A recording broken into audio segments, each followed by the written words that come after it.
Awesome.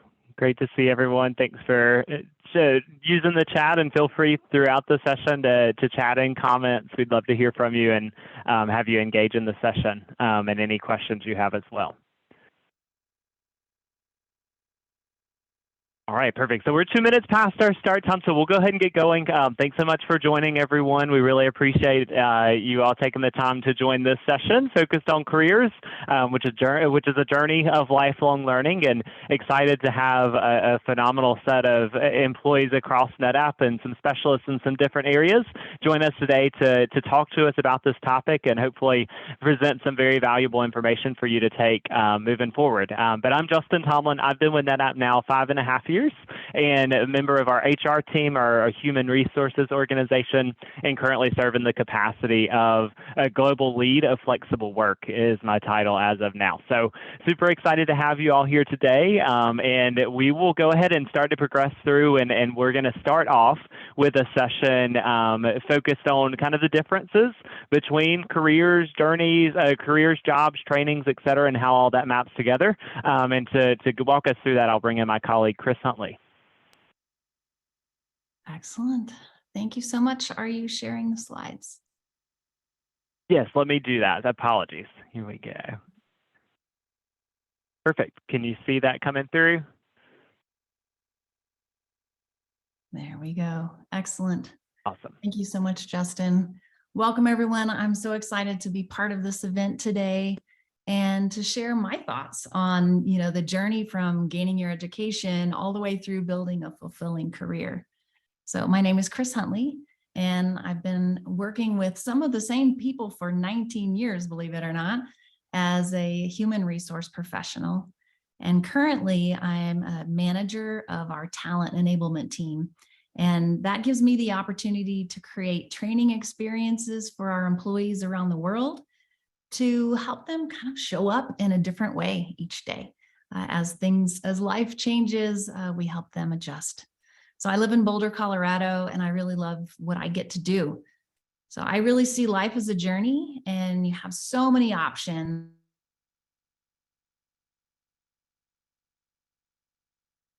Sorry, Chris, I think it muted you there. There we go.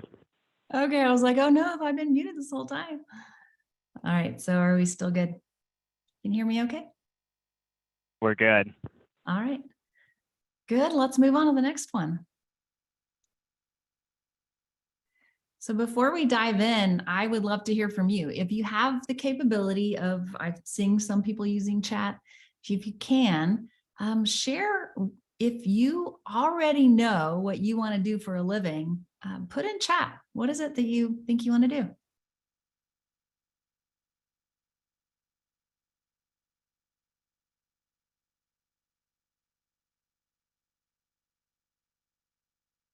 Wanted to be a clown. Okay. That could be fun. Children's book author and illustrator. I love that. I will tell you, I actually submitted a book, children's book, to see if I could get it published. And you have to send yourself a copy of that book just so you know it is yours and no one takes it. Air Force, great goal. Goal is to be rich. All right. Find a way to do that. So let's talk about that a little bit more. So I've met so many people in my life that had a plan from childhood, and they followed that path to get there, and then they found out life truly influenced whether that was the right path or the wrong path, whether it was smooth or bumpy.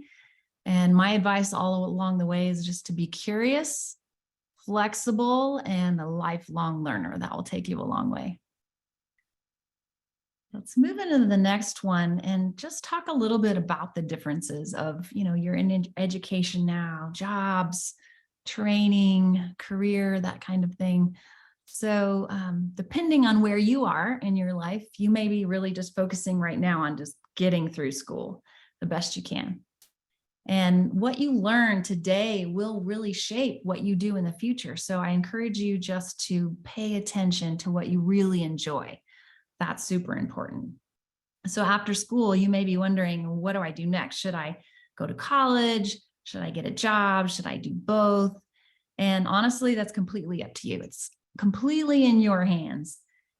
I see those few opportunities at the beginning, right out of school, as a job. Like I go and find something that I want to do. I want to work in a clothing store, or I want to, I don't know, anything.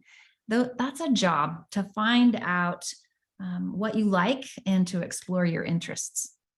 So as I mentioned, there's so many people that I grew up with that went to college, like right out of high school. They said, I want to do this. I know exactly what I want to do. They jumped in with both feet. And afterwards, honestly, they couldn't get a job in their major, or they really found out they didn't want to. So be open and flexible. Personally, I didn't know what I wanted to do. So the best approach, at least for me, was to go find something that I wanted to do, learn the basics, find out what was interesting and what I really liked. And I would take on a job, and then I would look into something else and say, I don't want to do that anymore. I want to do these things that I really like. And I would find a new opportunity to be able to give that a try. And then I started to see what I liked, and I went and got my associate's degree. And then I applied what I learned back at work. And again, that started to influence what I was doing and what I liked. And so I took that into a new job. And then I started working on something, and I went and got my bachelor's degree.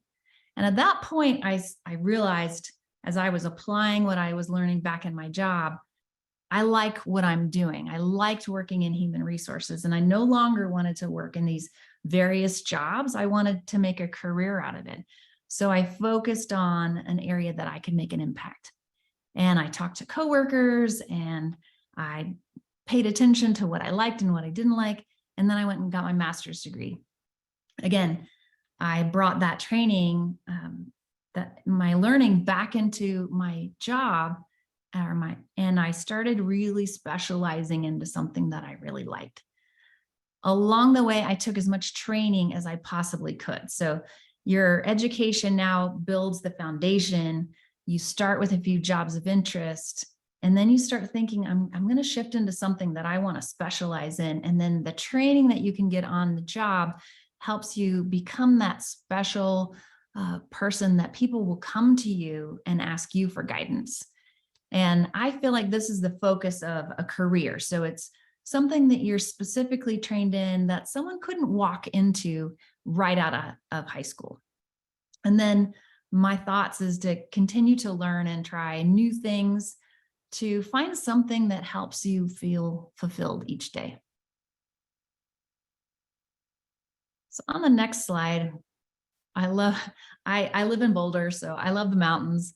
And I look at this as the way to see so many paths. You can choose any path to reach your goal, and it could change. So be open to that.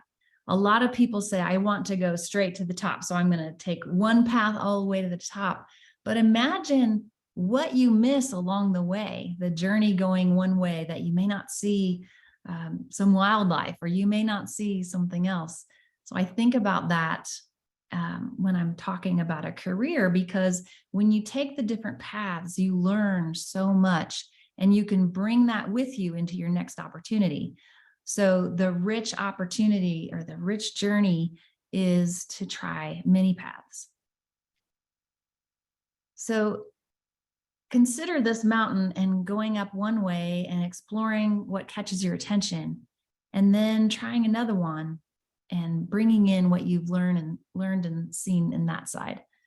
So the variety that you've now experienced actually makes you more capable to be flexible to do other things. And your manager will see that, and they'll see that you're eager and flexible and can move into different types of work.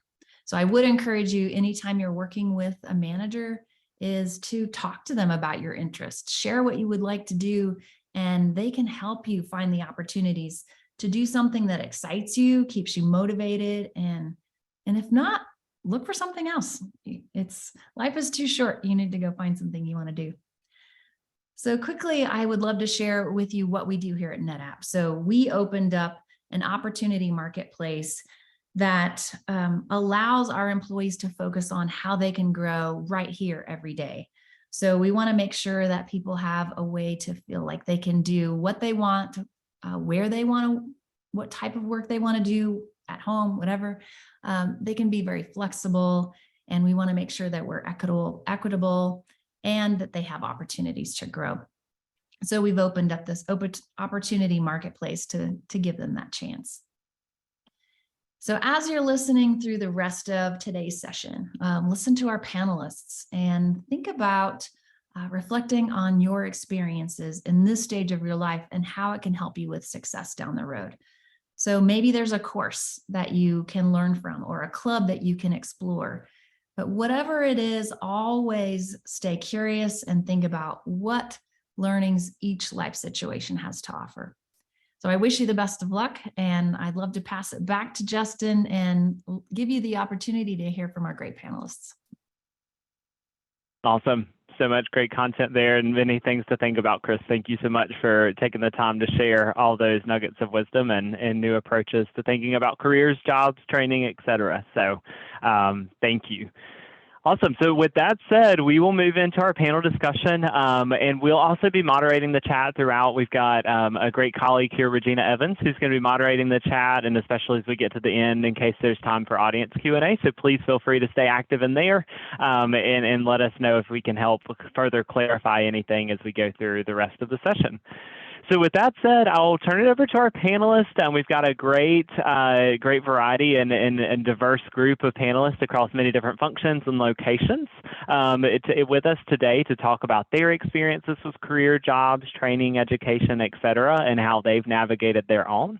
But to start, I'll turn it over to the panelists just to start with a little bit about yourself. If you can just start and tell us a little bit about you, maybe your personal professional background, what you're doing here at NetApp, and then ultimately, what did you want to be when you were growing up? So we'll start there. And Neeru, do you want to kick us off? Yeah, sure, Justin.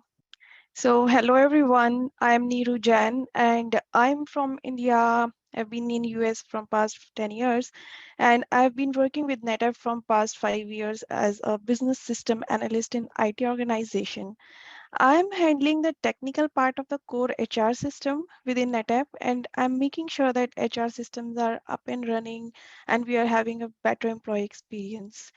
So talking about what I wanted to become when I was growing up, I wanted to become a fashion designer when I was growing up because I love to design the clothes for my dolls, and I thought that I'm good at it and I can make it my career. But later point of time, I picked up more interest in my high school subjects that I maths and science, and hence I pursued the bachelor's in mathematics and master's in software engineering, and here I am working with NetApp in technical domain. So that's it about me. Perfect. Thanks, Neeru. Tejaswini, do you want to go next? Yes. Hi, everyone. I'm Tejaswini Akluri, and I've been in NetApp for the past 2.5 years, and I work as software engineer for the Beta organization. So I mainly work for the internal tooling apps for that organization. And I do my master's at UNC Charlotte in information technology, and I have my bachelor's degree back in India. And yeah, in the childhood, I think I dreamt of being a designer. It was not in specific in a certain field, but I think I usually enjoyed like doing painting, and I like to learn new things, and I like innovation there. So I've dreamt of doing something in design areas. But I think over time, during my education, I think influence of my family and other factors, I think I've realized that there are more opportunities in engineering field, and I've picked my career in tech, and that's where I'm right now. Yeah. Awesome. Thanks for sharing. Rachel, do you want to go next? Sure. Hi, I'm Rachel Haynes, and I'm a digital marketing inbound specialist here at NetApp. So I do a lot of work with our website, netapp.com.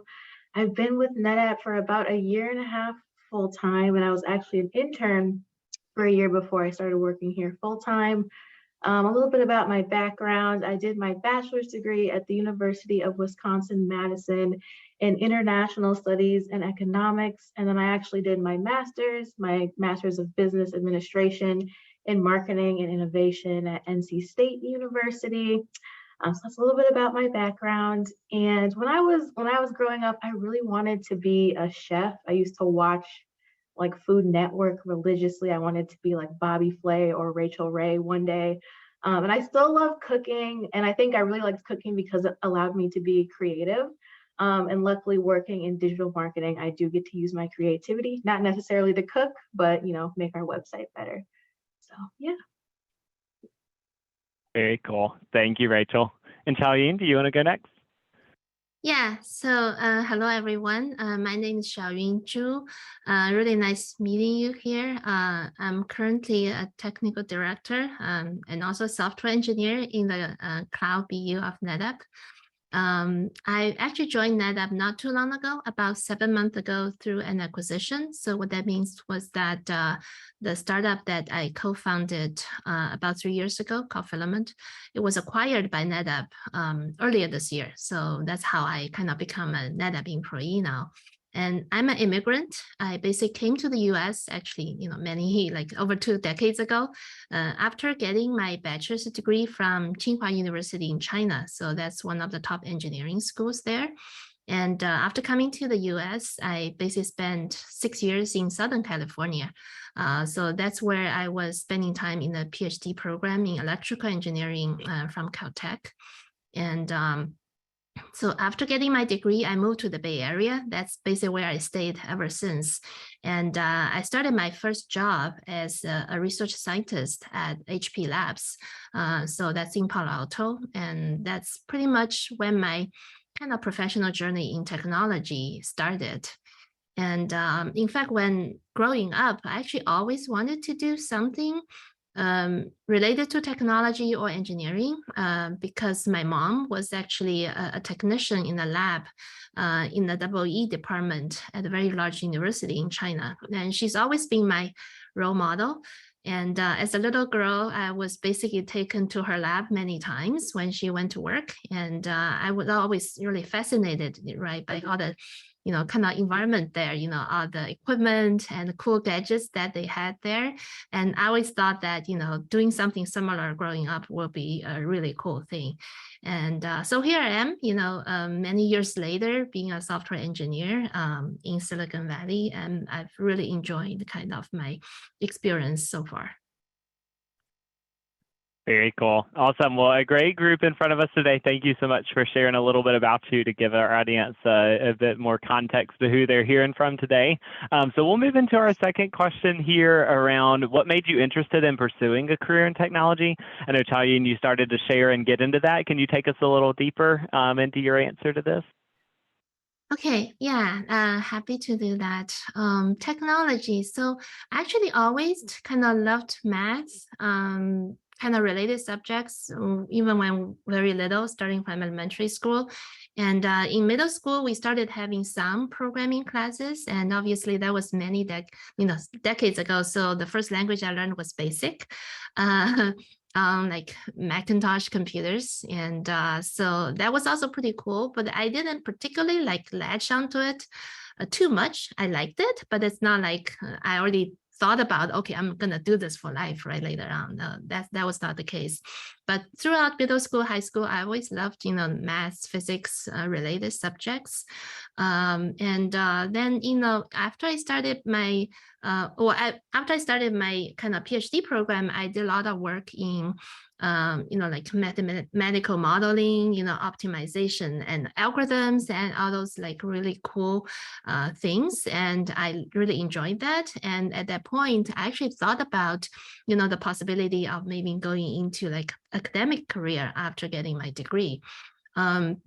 But when I was close to finishing my degree, obviously started looking around for job opportunities. And that was at the end of the internet booming years. So a lot of the companies came to university for recruiting and all that. I got to meet a lot of them. And specifically, there was one demo session that I went to by HP Labs. And I just got so fascinated by what they were showing. So they came and showed several of the projects they have.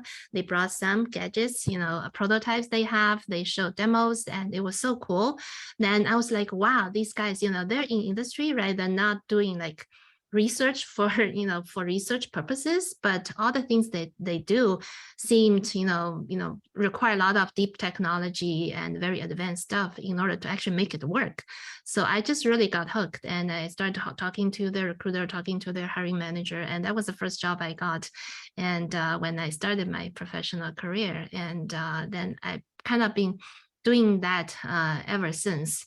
And over the years, I just look at the technology field. They have been so many breakthroughs, right, in the last 10, 20 years. You see so many new things coming out, cloud computing, and later on in the computing system themselves, there are a lot of different kind of infrastructure components being invented. You just feel like you have to keep learning. There are always new things for you to learn, to adapt to make use of, to solve your practical problems, for the customers in your products.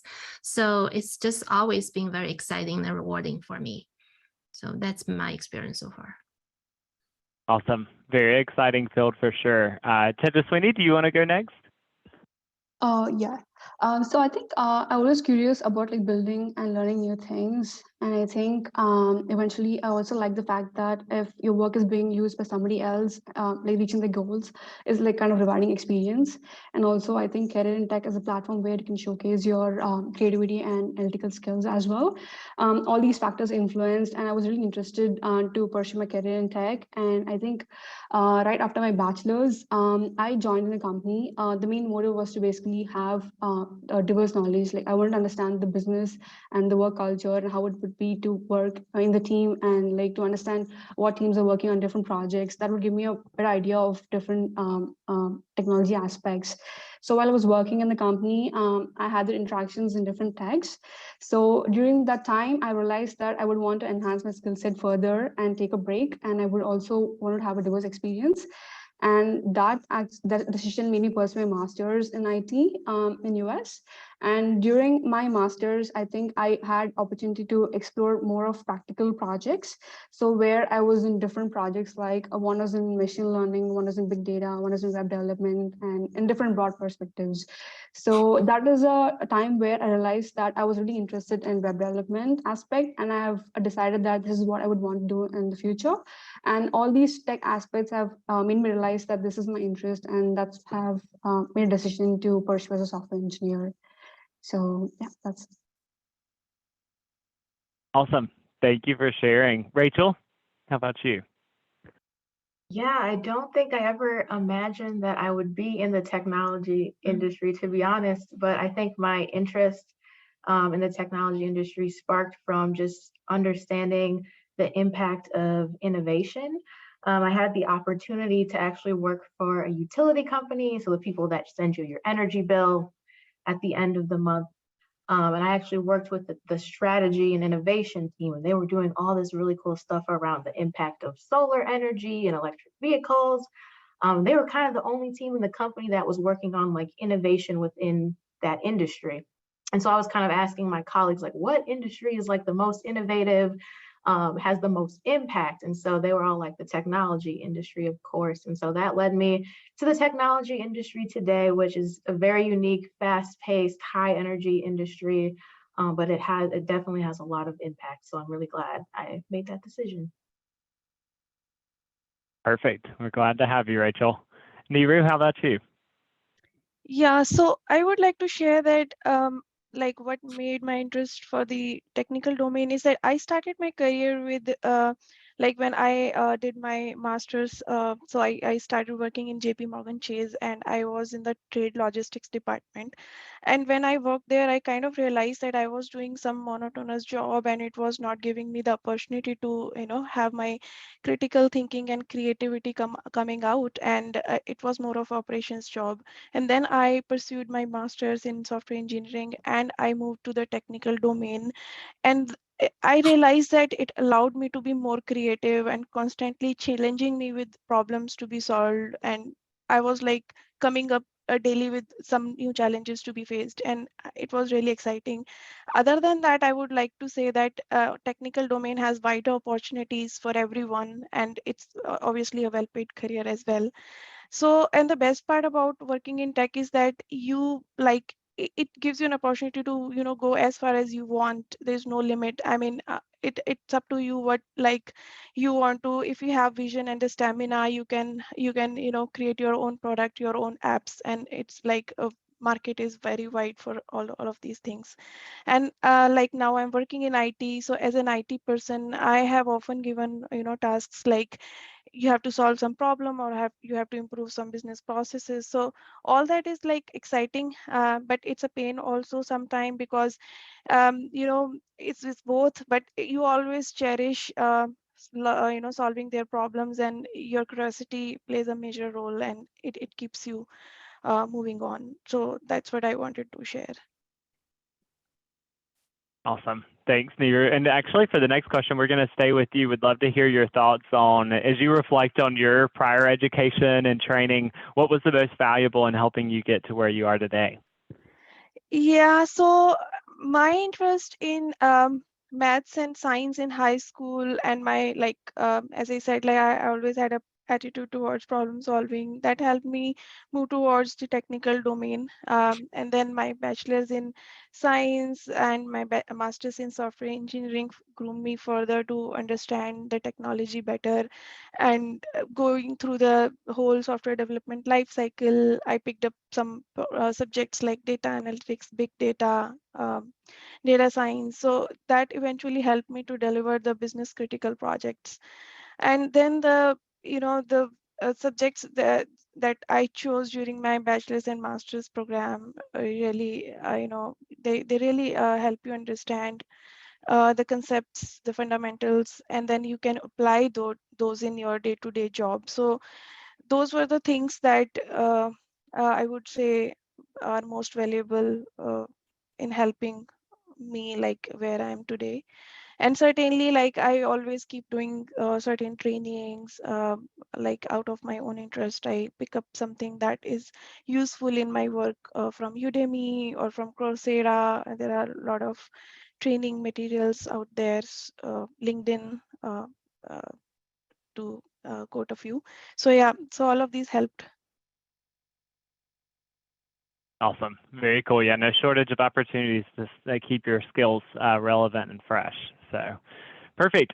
With the next question, let's bring Rachel back into the conversation. How have internships, I know you mentioned this earlier in the discussion, how have those internships played a role in your career? Yeah, internships and I think like any part-time work have just like really helped me explore my interests and also just like identify my strengths and weaknesses. And so I've been fortunate enough to have a wealth of different experiences kind of leading up to where I'm at NetApp. For example, I actually interned abroad at a automotive company, found out I was not really cut out for the automotive industry, but was really interesting to learn about still. I worked for a language institute in more of an academic setting and was like really, you know, interested in building like inclusive environments for students, staff, and faculty. I worked for a business sustainability collaborative and learned a little bit about sustainability in the business realm. And I had the opportunity to come intern here at NetApp, which was probably one of the best internship experiences I've had thus far. And I have to give a shout out to Justin over here because he was actually managing the intern program when I was an intern during the pandemic when everything went virtual. So a lot changed last minute. But I had an excellent experience as an intern here, even virtually. They organized so many different events. They had like a mentorship program, got me really involved in my team right away. And so that really, you know, solidified my interest to one, stay in the technology industry, but stay with NetApp. So I really encourage you to take as many internship experiences as you can, or even if you're just interested in like shadowing someone. I think people are always, you know, open and willing to like help you learn on your career journey. Certainly, great opportunity to try in a different field and see what you like and see what you don't like. I know that's been my experience thus far, as well as I feel like I've learned more from the experience I haven't enjoyed than understanding what I do. So process of elimination in some ways, but awesome. Well, thanks for sharing, Rachel. And Cheyenne, we'll go to you for this one. Was there ever a time where you pivoted your career trajectory? How did you navigate that, and what did you learn from that experience? Yeah, so I actually had sort of like two major transitions in my career that happened over the years. The first time was when I sort of switched from like being a researcher in an industrial setting, like when I was being a research scientist at HP Labs, to like several years after that, I actually moved over to VMware, which is like, again, a technology company, right, building product to serve, customers in the enterprise space. And it was a pretty big shift for me, even though at HP, I really enjoyed, right, doing a lot of really interesting research. But I do recognize the shortcoming of being in a lab, centralized lab that's separate from the rest of the business units, product divisions, right? Technology transfer is what we refer to it as, putting the technology that you invent into real products. There's a lot of a pretty heavy process involved in there. Then when I saw the opportunity of, sort of becoming a software engineer at VMware, where it already has real products directly dealing with customers, and I saw a lot of the technologies that they use were very relevant to the things that I worked on before.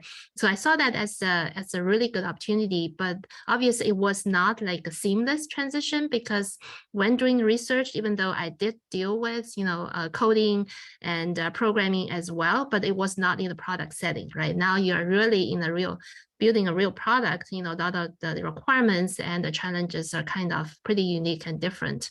But I still took on that opportunity because it's actually, as long as you have the interest and you sort of have the confidence that you can adapt and learn, it's never too late to jump on that if you really feel like that's something what you wanted to do.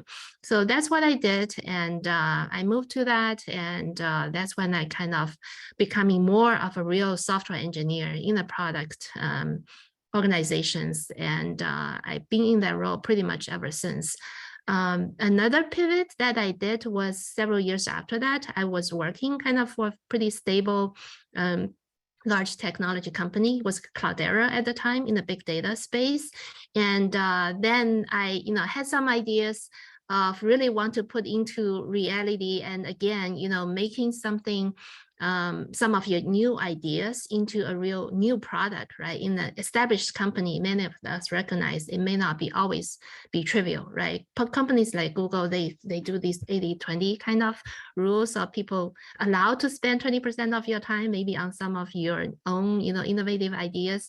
But it's not something that everybody can navigate. And for a lot of things, 20% is not enough, right? So that's when I really, kind of getting together with one of my former colleagues from VMware, we said, we have this really cool idea, and we think we can make something impactful for the customers that we envision for the future. And we said, we should just do it instead of, keep waiting for the next opportunity. And that's what happened 3 years ago when I founded that filament company with my partner, and what I learned from that is that it's such a different setting, and that presents really brand new set of challenges, because your stakeholders are slightly different, right? You're now interacting a wider variety of people, right? Not just your teammates when you are in a big company, and you need to talk to customers, you need to talk to investors, and then also you're building a team from scratch, right? So you carry a different set of responsibilities, because these are people who have trust in you, in your team, in the company, in the technology. They join you, and now you're working together towards a common goal. You have huge responsibility, for that teams, and that's the kind of things that I had to learn and pick up and really kind of manage in that after I made that transition. Very cool. Yeah, certainly embodying the lifelong learning mindset for sure. And I think the challenge with change is it can be very tough to get through in the moment, but it's definitely offers some of the best opportunities for growth. So thanks for sharing there, and I think you've embodied that well. Perfect. So the last planned panel question that we actually have, we'll go to Tejaswini to close us out here for this part. But also, if you have audience members, if you have questions that you would like the panelists to weigh in on, please do chime in chat, and we'll get to those after this in the last couple of minutes here we have together. But Tejaswini, how do you embrace the journey of lifelong learning as you continue in your career? Yeah, so I think lifelong learning is something that's very essential to keep up with like the trends and technologies. And I think if you're vastly skilled and knowledgeable, I think you'll definitely be a valuable asset to the company. And I think to practice lifelong learning, I think one must actually commit to a specific goal with a specific time frame. And to reach the goal, I think you should take small steps in spending some time daily towards that. And I personally spend my time taking online courses over Udemy or Pluralsight based on my work, or if I'm interested in some topics, I would just spend some time learning in those areas. And also I usually do certifications, which helps boost my confidence. Recently, I've done a AWS certification where I think the cloud is something that's really trending. So that's a platform where I have learned a lot about what's happening in the AWS services area. And other areas could be like attending the tech talks in the company itself. For example, if there are some tech meetings happening in the organization, you can just be part of them and see what other teams are talking about. That's the space where you get some ideas. This is what is happening, and you can also get some ideas if this can be used in your project, and learn if you want to enhance that skill set further. And also, I think if you help others in telling what you know, it also helps you understand that you really know something. That's also one of the important aspects that everybody should have, is what I feel. And apart from that, I think if you have a couple of things that you want to learn, I think instead of just jumping onto those, I think it's good that we do research on those areas and pick something that really is suitable at the point of time and pursue in that manner. Yeah, that's Awesome. Thank you for sharing, Tejaswini. So many good nuggets of advice there, and I think especially the small steps, breaking down your goal into smaller steps and building that momentum and compounding throughout is a really good piece of advice. So with that said, like I said, that brings us to the end of the planned panel. Regina, any questions coming through chat at all that we should tackle? Not at the moment, but we have a few minutes, so maybe someone come on. Absolutely. And we'll give it a few minutes here. If you're maybe typing in your questions, feel free to go ahead and submit those through, and we're happy to address any that you have.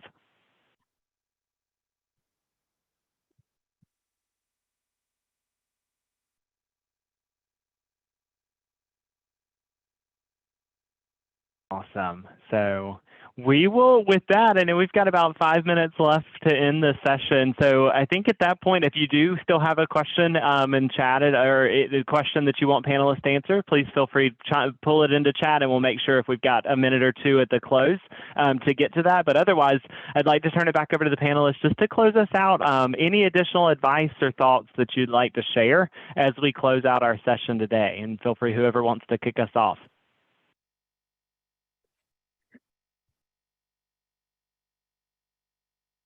There's a prior question about, kind of what you feel like is the thing that's the most valuable to you when you go through your education, your training, right? What you get from that to, for your career. I feel like I got, kind of different probably valuable experiences from when I'm doing my education and when I was, doing a real job, right? From education, what I felt was that, you kind of build up your confidence of tackling difficult problems, because, when you were doing your graduate study, there are a lot of challenging problems you face, even though they could be different problems compared to the problems that you face on your real job. But the experience is similar, right? When you look at them, if they're difficult problems, you want to go through, analyze them. You want to break them down into smaller pieces to the things that you can actually tackle. So that's actually the same, when you're solving academic problem or solving a practical problem when you're building technology or in product.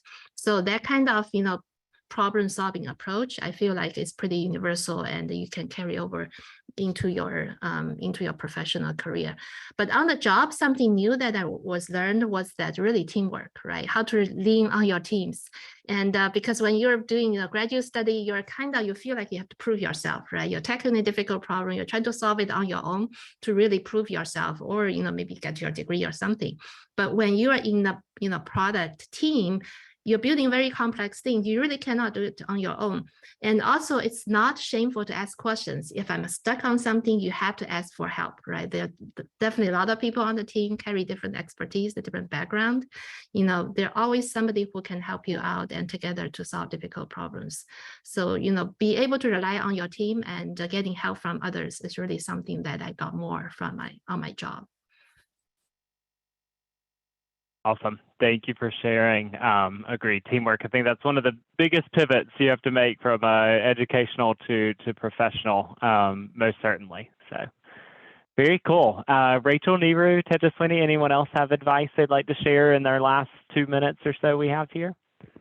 I would say another thing that I definitely learned more on the job is just the importance of good communication in the workplace, and that goes along with teamwork. You can have really good ideas and all the technical knowledge, in the background, but if you can't communicate that effectively or use persuasion techniques to get the rest of your team to understand, that's definitely a challenge that I'm still learning how to overcome, how to effectively communicate.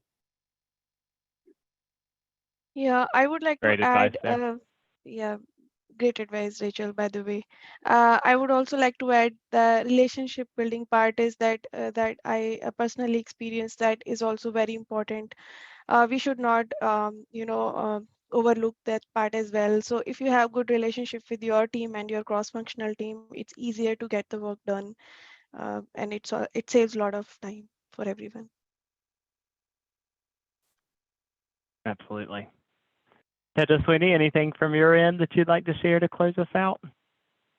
I think what panelists mentioned, I think the communication, the teamwork, and also I think taking ownership in the areas that you do is also really important at the work space. And also I think giving 100% in what you do is very important. And I think that's what I believe in.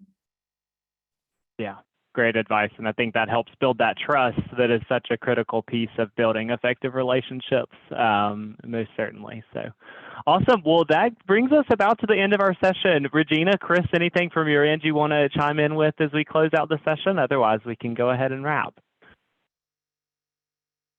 I say great session. Thank you all for joining us today. It was wonderful.